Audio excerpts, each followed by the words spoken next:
elements on the scale. Oh, by the way, you know, these should fall everywhere if the universe was random, right?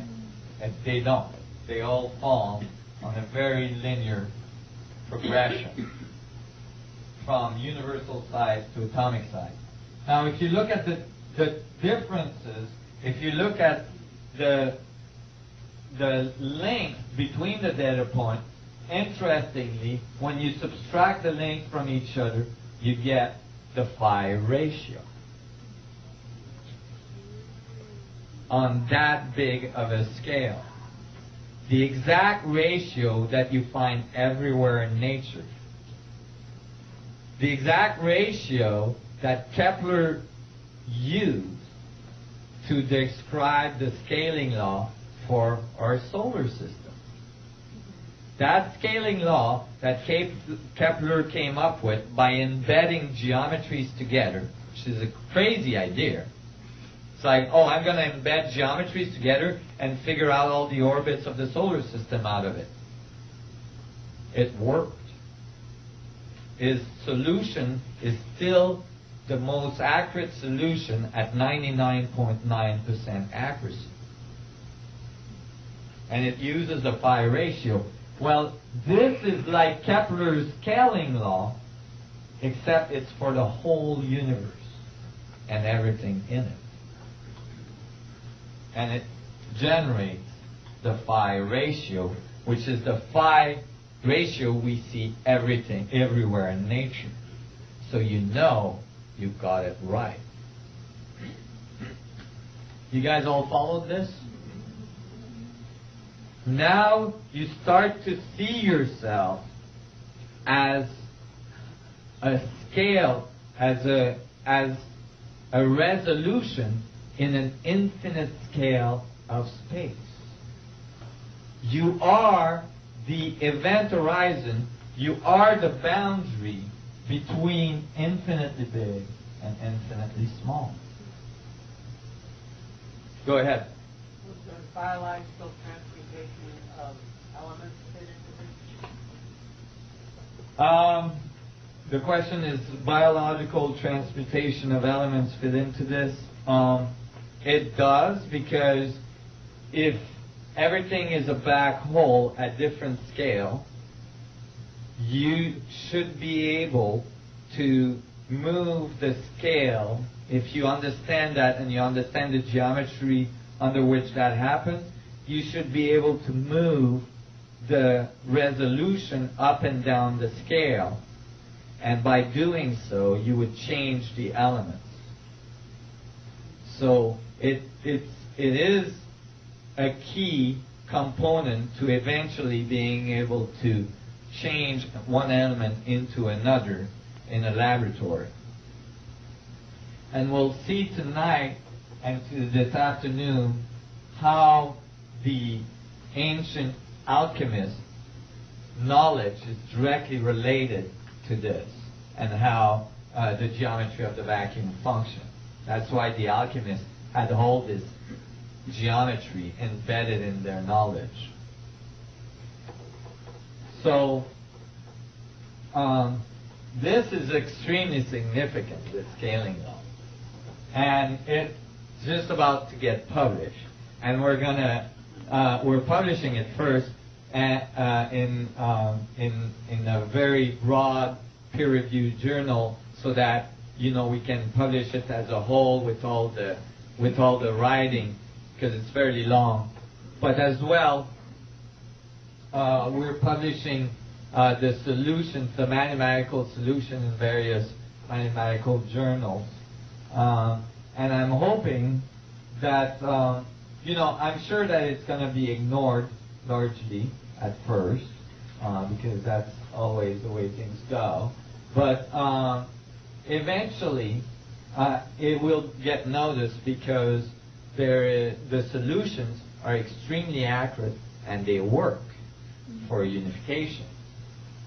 And this afternoon, we're going to see more of what that means, what is the topology of how that works, and how that relates to ancient civilization.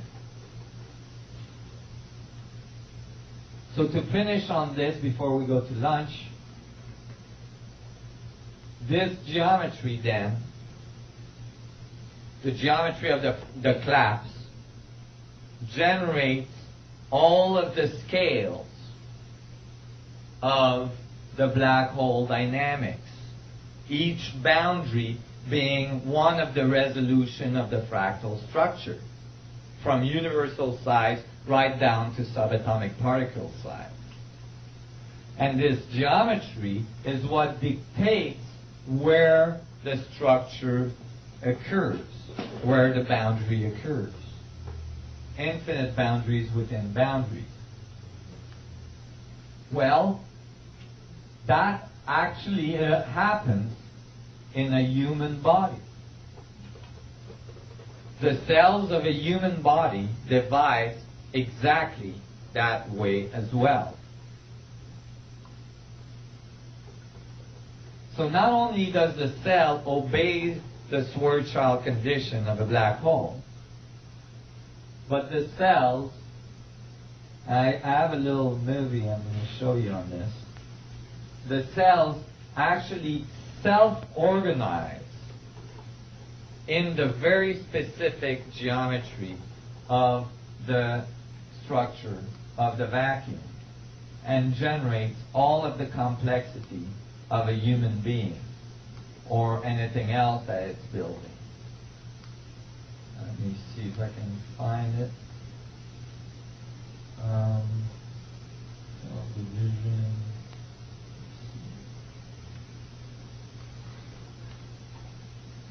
Here it is. Here's the cell dividing, generating perfect tetrahedrons. See? If the first cell is divided in two, the first cell divides in two, makes two cells, right? And then as you go, these two cells divides in two again, that makes four cells. The four cells don't make a cube, they make a perfect tetrahedron. You see? And each of these cells will divide again, making another set of four, and these four will go in between and make the reverse tetrahedron. And they'll continue to grow from 4 to 8 to 16 to 32 to 64. And it will not start to differentiate the cells until it gets to 64. It will say,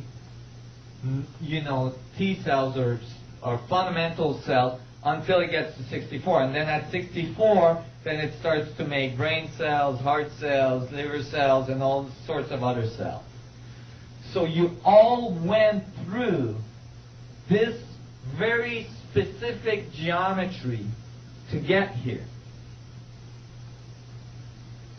You are an extension of space looking back at itself. That's the feedback of reality. That's what generates reality. You, the universe, experiencing itself, learning about itself. And that feedback between the internal and the external and the internal and the external is what drives the dynamics of all of the forces of the universe, which reduces in this view to only two forces, gravity and electromagnetism, the feedback between the two. No need for the strong and weak force anymore. Why? Because if you take this view, then subatomic particles are mini white hole black holes. This is funny, and I'm going to finish on this. Just so you know, quantum physics is bunk. Okay. Why? Because in the late 1800s, we figured out that atoms had electrons. When we discovered the electron, this crazy thing, this crazy little electron, kept on going around in circles around the nuclei of an atom. You guys are doing okay? I'm going to finish on this before we go to lunch. This electron didn't stop spinning. If you take current conservation of energy law, they're called natural law. They're the laws that were written by Newton. Okay? The laws of